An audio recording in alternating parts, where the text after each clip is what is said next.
করছে, বিএডিসি কাজ করছে এবং অন্যান্য অনেক সমবায় প্রতিষ্ঠানগুলো কাজ করছে। এই সমন্বিত কৃষি একটা বিশাল বড় ব্যাপার।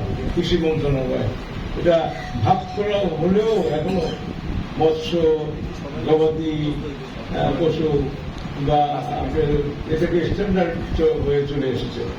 আর কৃষিতে শুনলেই আমরা বলবো যে বাবা ক্ষেত খাওয়ার নিয়ে ব্যস্ত, ফার্মার। আমরা এটাকে মর্যাদা দেই না, কিন্তু যতক্ষণ পর্যন্ত আমি বলবো কৃষক মর্যাদা না পেলে এই জাতির উন্নতি হয়ে মাথা উঁচু করে দাঁড়াতে পারবে না।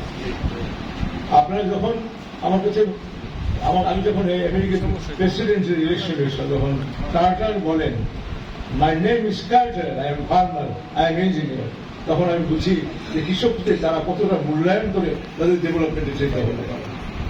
কৃষি সংসদীয় কমিটিতে আমি থাকাকালীন সময়, যদিও আমি রাজনীতির সাথে অর্থনীতি জড়িত থাকি, এবং আজকে পশ্চিমবঙ্গের দিকে যদি আপনি তাকান, পশ্চিমবঙ্গ আমি আমার মনের মধ্যে প্রশ্ন জাগে যে আমাদের গভর্নমেন্টটা এরকম হয় না কেন? পশ্চিমবঙ্গে জুট মিল তৈরি হয় আর আমাদের এখানে জুট মিল আমরা বন্ধ করে দিই।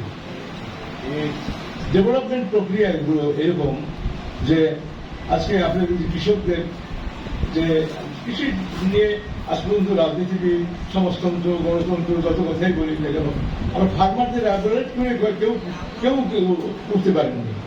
এই ফার্মাররা আমরা গত সরকারের সময় বলতো সিঙ্গাপুর বানাবে, আর সিঙ্গাপুর বানাবে কেন? কৃষকের কাছে সকল সুবিধা দিলেই তো কৃষক ভালো থাকবে। এটা তো সিঙ্গাপুর বানানোর দরকার নেই। এই ফ্যাসিলিটিগুলো শহরের মানুষ যে ফ্যাসিলিটিটা পায়, সেই ফ্যাসিলিটিটা আমরা গ্রাম দিয়ে যাবো, এটাই আমাদের চিন্তা ভাবনা থাকবে।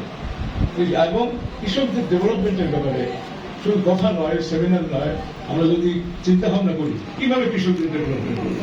আমরা জিয়াউর রহমান ক্যান্টনমেন্ট থেকে এসেই তিনি সেই গ্রামে গঞ্জে হাঁটাহাঁটি করেছেন। তার 19 দফা কর্মসূচি আমাদের দেশের যে উল্লেখযোগ্য ব্যাপার। দেশটা বেগম খালেদা জিয়ার 20 ভিশন একটি গুরুত্বপূর্ণ ব্যাপার।